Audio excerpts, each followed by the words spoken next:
بہت سارے معاملات میں اسلام اور اسلامیات کی طرف اور دین کی طرف مسلمانوں کی توجہ نہیں ہے، اسی لیے قوم مسلم ہر دن ذلت، رسوائی اور ذبح حالی کی طرف بڑھتی جا رہی ہے۔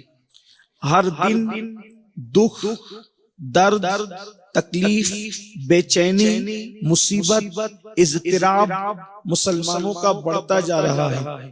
ہر آنے والا دن ہمیں ناکامیوں کے اندھیرے میں ڈھکیل رہا ہے۔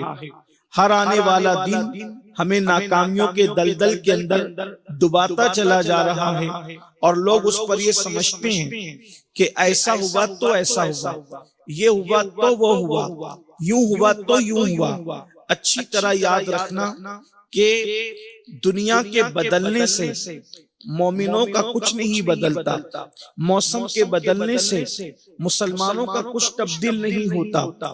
ہمارے یہاں انقلاب نہ موسم بدلنے سے آتا ہے، ہمارے یہاں نہ انقلاب دولت کی ریل پیل سے آتا ہے، ہمارے یہاں نہ انقلاب جماعتوں کے اور لوگوں کے حکمرانوں کے آنے جانے سے، حکمران جماعتوں کے آنے جانے سے کوئی تبدیلی، کوئی انقلاب کا تصور نہیں۔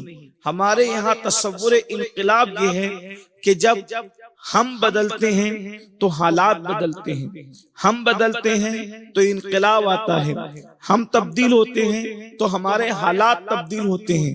اس لیے کہ قرآن فرما رہا ہے ان اللہ لا یغیر ما بقوم حتی یغیر ما بانفسہم، کہ اس وقت تک اللہ کسی قوم کی حالت کو نہیں بدلتا جب تک کہ وہ قوم خود اپنے حالات کو تبدیل نہ کرے۔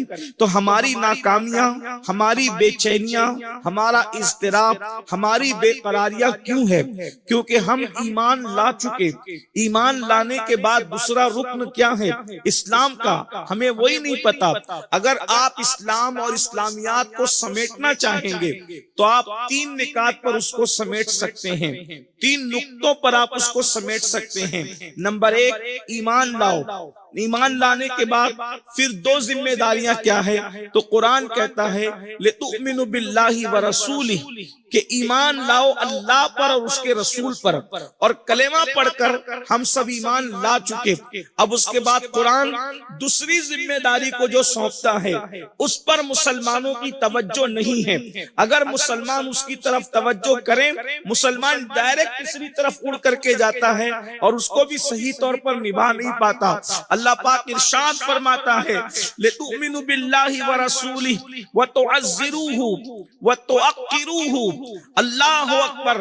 ایمان لانے کے بعد مسلمانوں پر جو سب سے پہلا فرض قرار دیا جا رہا ہے وہ یہ ہے کہ جس رسول پر تم ایمان لائے اس رسول کی تعظیم کرو، ان کی توقیر کرو، اور پھر تیسرا درجہ آخر میں جو دیا گیا ہے وہ تو سبحوہ بکرۃ واصیلا، اور اللہ کی عبادت کرو صبح و شام، اللہ کی تسبیح بیان کرو، اللہ کی پاکی بیان کرو۔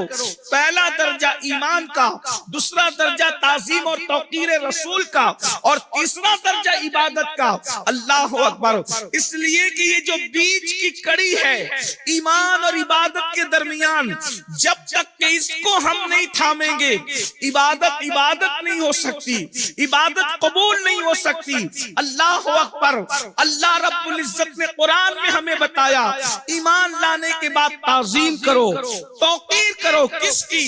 مصطفیٰ جان رحمت کی، آمینہ کے لال کی۔ اب میں آپ سے پوچھنا چاہتا ہوں کہ اللہ کے رسول علیہ الصلوۃ والتسلیم کی جو تعظیم ہونی چاہیے، قرآن نے جو طریقہ بتایا، جو صحابہ نے کر دکھایا، جو اللہ والوں نے کر دکھایا، کیا وہ تعظیم کا تصور، وہ تعظیم کا جوہر آج قوم مسلم کے اندر موجود ہے؟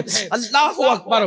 آج اللہ کے رسول صلی اللہ علیہ وآلہ وسلم کا جو احترام مومنوں کے، مسلمانوں کے دل میں ہونا چاہیے، وہ ساری چیزیں نظر نہیں آتی، بلکہ اللہ اکبر، اللہ کے رسول صلی اللہ علیہ وآلہ وسلم سے رشتہ تعظیم اور توقیر کا جتنا مضبوط ہوگا ایمان بھی اتنا ہی مضبوط ہوگا، اور تعظیم و توقیر کا رشتہ جتنا کمزور ہوگا ایمان بھی اتنا ہی کمزور ہوگا۔ اور بلکہ یاد رکھنا، جو اللہ و رسول کے بے ادب ہیں ان کے پاس ایمان کا تصور نہیں کیا جا سکتا۔